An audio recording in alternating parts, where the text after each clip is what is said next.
Você já parou para pensar de onde vem o verdadeiro sabor do Brasil? Aquele acarajé que você come na praia, a feijoada de domingo, o vatapá baiano, o angu que a sua avó fazia.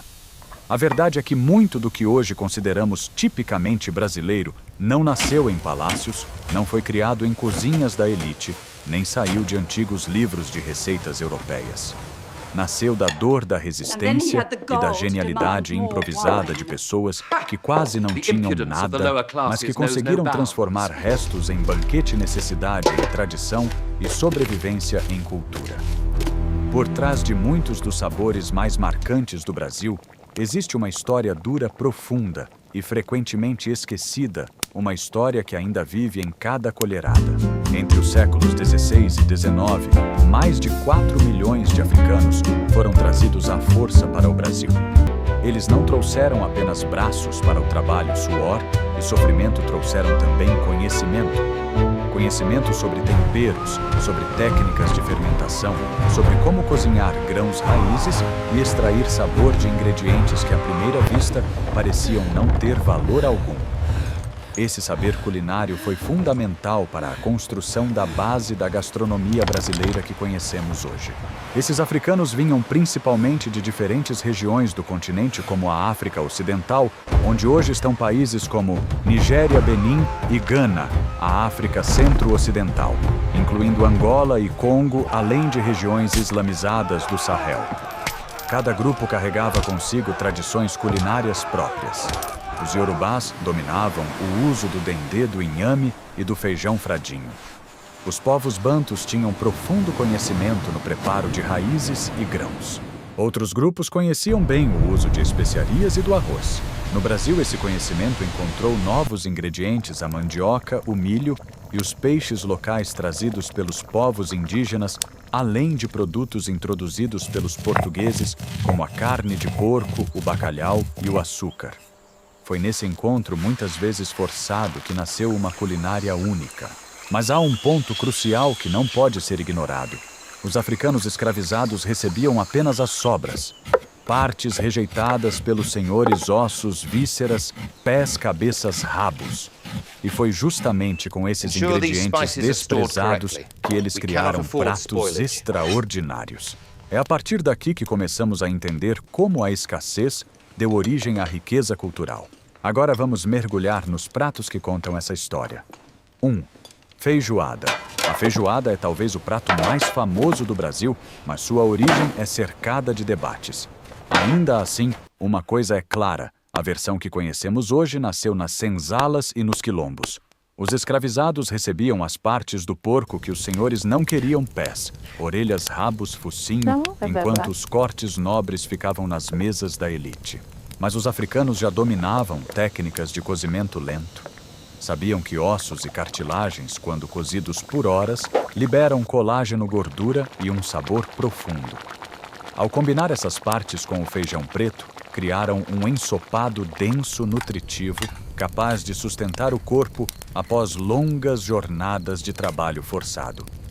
Com o tempo, a feijoada saiu das senzalas e se tornou símbolo nacional. Um prato nascido da escassez virou sinônimo de abundância, uma ironia que carrega história em cada garfada. 2. Acarajé. O acarajé não é apenas comida, é religião e identidade e também um símbolo de empreendedorismo feminino negro que atravessa séculos. Sua origem vem da África Ocidental, especialmente do povo iorubá, na região da atual Nigéria, onde era chamado de acará e oferecido em rituais aos orixás, como Iansan. No Brasil, as mulheres escravizadas continuaram a tradição, mas também passaram a vender o alimento nas ruas. Eram as chamadas ganhadeiras, que podiam trabalhar e entregar parte do lucro aos senhores. Muitas conseguiram comprar a própria liberdade vendendo acarajé. A receita exige técnica: feijão fradinho, descascado, cebola e sal batidos até incorporar ar. Depois a massa é frita em dendê quente, criando uma textura crocante por fora e macia por dentro. Até hoje, as baianas de acarajé mantêm viva essa tradição, sendo verdadeiros símbolos culturais do Brasil. 3. Vatapá.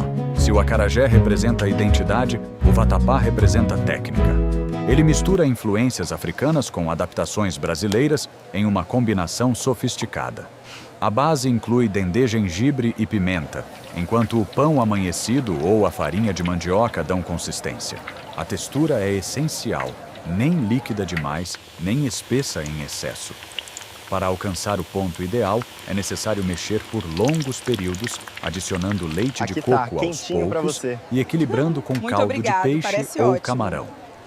Além disso, o vatapá tem importância religiosa, é oferecido aos orixás em rituais do candomblé. É ao mesmo tempo alimento e elemento sagrado. 4. Caruru. O caruru é um prato simples à primeira vista quiabo com dendê, mas sua essência é profundamente africana. O quiabo tem origem no continente africano, especialmente na região da Etiópia, e chegou ao Brasil junto com os africanos escravizados. No Brasil, o prato ganhou ingredientes como camarão seco e pimenta, formando uma receita rica e simbólica. Na Bahia, o caruru está ligado à festa de Cosme e Damião, sendo distribuído para crianças em celebrações que misturam tradições católicas e afro-brasileiras. A textura viscosa do quiabo, muitas vezes rejeitada, é na verdade uma característica valorizada e nutritiva essencial para a autenticidade do prato. 5. Moqueca baiana. No Brasil existem duas moquecas principais, a capixaba e a baiana. E o que diferencia uma da outra é o dendê. A moqueca baiana com leite de coco, pimentão, coentro e dendê carrega diretamente a influência das técnicas africanas. Na África já se cozinhavam peixes com óleo de palma em folhas ou recipientes que mantinham o calor. No Brasil, essa técnica foi adaptada aos peixes locais e ao uso da panela de barro que distribui o calor de forma uniforme. O peixe é cozido lentamente, preservando sua textura, e o resultado é um ensopado aromático e vibrante, geralmente servido com pirão. Hoje, a moqueca baiana é considerada patrimônio cultural, um prato que guarda séculos de história em cada detalhe. 6. Chinchim de galinha. O chinchim de galinha é um dos pratos mais africanos que você encontrará no Brasil. O próprio nome tem origem africana e remete a um tipo de refogado bem temperado. A receita combina frango com camarão seco, amendoim torrado, castanha de caju, gengibre e dendê, uma mistura rica e intensa de sabores. Essa combinação de proteína animal com frutos do mar é típica da culinária da costa ocidental africana. No Brasil, o prato ganhou adaptações como o uso de leite de coco e pimentas locais. O chinchim não era comida do dia a dia. Era reservado para ocasiões especiais, celebrações e momentos importantes. Seu preparo exige cuidado e o resultado é um molho espesso, aromático e profundamente marcante. 7. Angu. O angu representa o lado mais duro dessa história. Era um dos alimentos mais básicos das senzalas fubá, de milho cozido com água e, quando havia sorte, um pouco de sal. Simples, barato e suficiente para manter alguém vivo. Mas mesmo na simplicidade havia técnica. O fubá precisava ser mexido constantemente, sempre no mesmo sentido, para evitar grumos e alcançar uma textura lisa e cremosa. Ao esfriar, o angu endurecia e podia ser frito posteriormente, criando outra forma de consumo. Parente distante da polenta italiana e do ugali africano, o angu carrega uma tradição milenar de cozinhar farinha em água. No Brasil, tornou-se símbolo de resistência, um alimento que sustentou gerações em condições extremamente difíceis. 8. Mungunzá ou canjica. O mungunzá, também conhecido como canjica em algumas regiões, é um exemplo claro de fusão cultural. O milho é originário das Américas, mas a técnica de cozinhar grãos com leite e adoçar tem forte influência africana. Na África Ocidental já existiam preparações semelhantes feitas com sorgo e milhete. No Brasil, essa tradição foi adaptada ao milho branco. O resultado é um prato doce, servido quente, muitas vezes enriquecido com leite de coco e especiarias como canela. O preparo exige tempo. O milho precisa ficar de molho por horas, às vezes dias, antes de ser cozido lentamente, até atingir uma textura macia e cremosa. É um alimento associado a festas, especialmente às celebrações juninas no Nordeste. 9. Sarapatel. O sarapatel é um prato que revela de forma direta a realidade da escassez. feito com miúdos de porco, fígado, coração, rins, e em muitas versões com o próprio sangue do animal. Para engrossar o molho, ele pode causar estranhamento a quem não está acostumado. No entanto, essa técnica tem raízes na África Ocidental, onde o uso integral do animal é comum. No Brasil, o sarapatel se tornou tradição em regiões do Nordeste e do interior de Minas Gerais. Seu sabor é forte, intenso e autêntico. Mais do que um prato, ele carrega a ideia de que nada deve ser desperdiçado, tudo pode ser transformado em alimento. Rabada. A rabada utiliza o rabo do boi, uma parte que por muito tempo foi considerada de pouco valor. Mas os africanos já sabiam que ossos, cartilagens e gordura, quando cozidos lentamente, produzem um caldo extremamente rico. O preparo da rabada exige paciência, são necessárias várias horas de cozimento até que a carne fique macia e se solte do osso. O resultado é um prato encorpado com molho espesso e cheio de colágeno. Hoje a rabada é vista como uma iguaria valorizada em muitos restaurantes. Mas sua origem está no aproveitamento do que era descartado, uma prova de como a necessidade pode dar origem à excelência culinária. 11. Dobradinha. A dobradinha é feita com bucho de boi, uma parte que durante muito tempo foi desprezada pelas classes mais altas. Limpo e cortado em tiras, o bucho é cozido lentamente com feijão branco, tomate, pimentão e, em algumas versões, linguiça. A textura pode parecer incomum para quem não está acostumado ao mesmo tempo macia e levemente firme, e o sabor é marcante. Mas para muitos brasileiros é um prato carregado de memória afetiva. Assim como em outras receitas, vemos aqui o conhecimento africano de preparo de vísceras, transformando o que era rejeitado em alimento nutritivo e cheio de identidade. 12. Mocotó. O mocotó utiliza pés, ossos e cascos, partes consideradas de pouco valor. No entanto, quando cozidos por longas horas, esses elementos liberam um caldo espesso gelatinoso e extremamente nutritivo, rico em colágeno.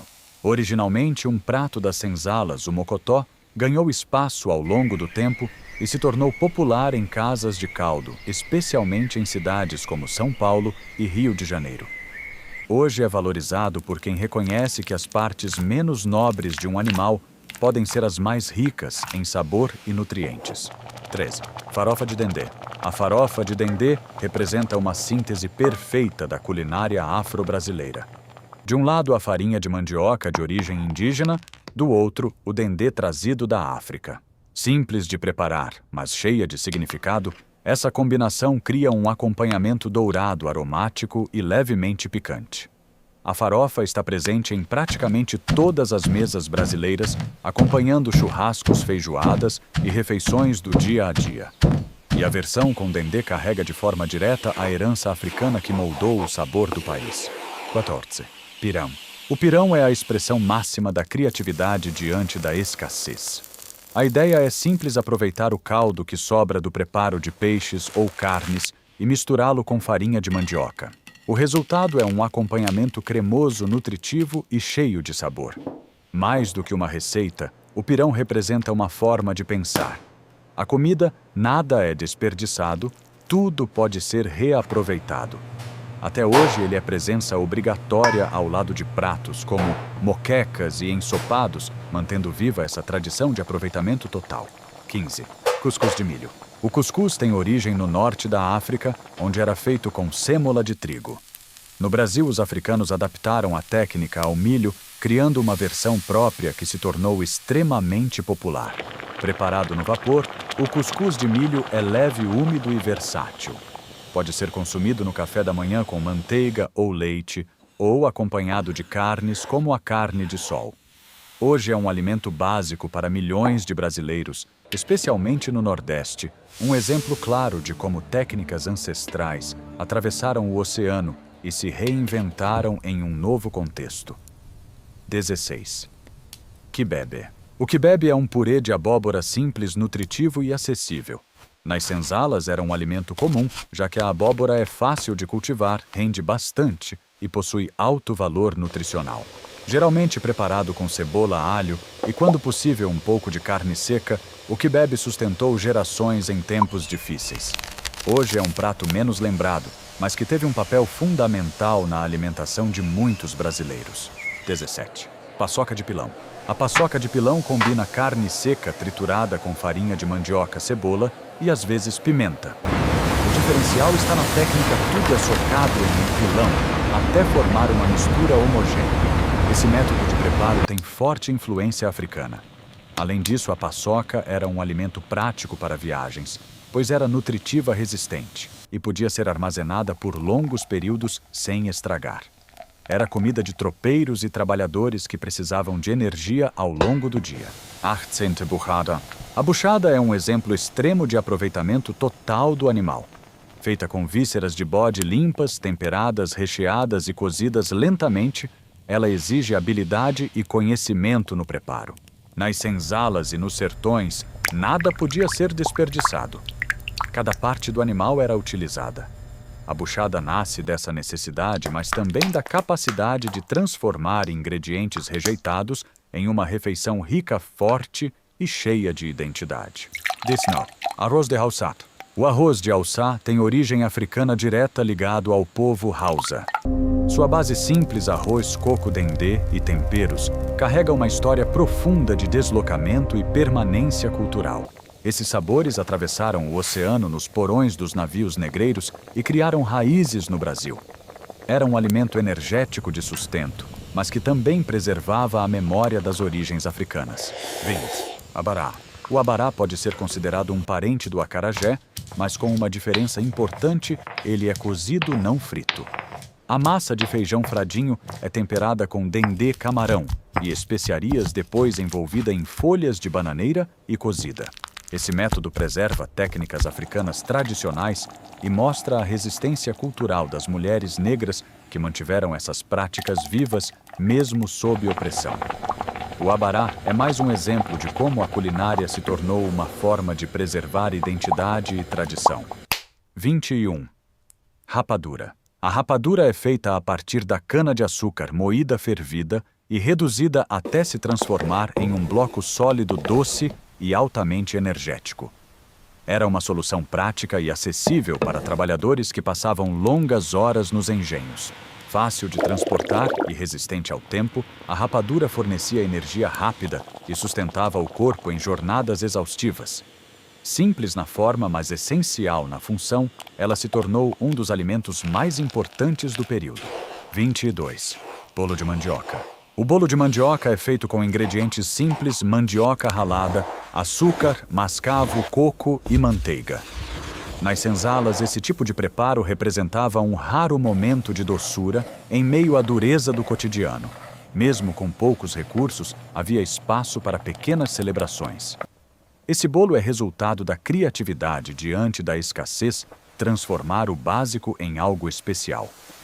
Hoje ele faz parte da tradição brasileira, mas sua origem está profundamente ligada à resistência e à adaptação. 23. Bolinho de estudante. Feito com tapioca, coco e açúcar, o bolinho de estudante é simples, barato e fácil de produzir em grande quantidade.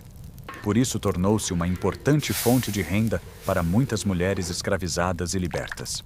Vendidos nas ruas, especialmente em Salvador, esses bolinhos ajudaram muitas dessas mulheres a conquistar a autonomia financeira e, em alguns casos, até a comprar a própria liberdade ou a de seus filhos.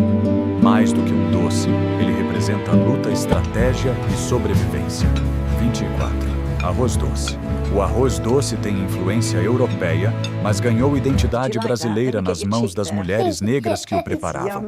Com leite, açúcar e canela, tornou-se um prato reconfortante presente em diferentes momentos da vida cotidiana. É um exemplo de como influências externas foram reinterpretadas dentro da realidade brasileira, criando algo novo com significado próprio. 25.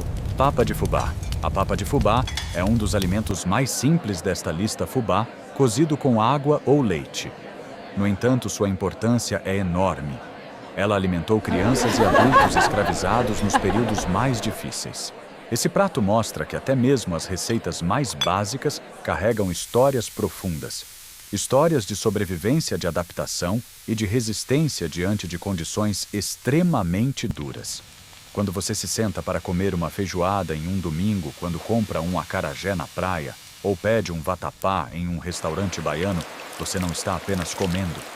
Você está participando de uma história. Uma história que começou com violência e dor, e o deslocamento forçado de milhões de pessoas arrancadas de suas terras e trazidas em condições desumanas. Mas também é uma história de resistência, de criatividade e de transformação de pessoas que pegaram o que era descartado e criaram cultura, identidade e sabor. Esses 25 alimentos não são apenas receitas. São capítulos vivos de um passado que não pode e não deve ser esquecido. Eles mostram que, mesmo nas condições mais difíceis, a humanidade encontra maneiras de criar, preservar e resistir. Da próxima vez que você provar qualquer um desses pratos, lembre-se de onde vem o verdadeiro sabor do Brasil.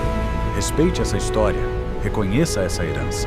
Este foi o Brasil de Outrora, o seu canal de memórias brasileiras. Se você gostou, deixe o like, inscreva-se no canal e compartilhe este vídeo, porque essa história precisa ser contada e recontada sempre. Até a próxima!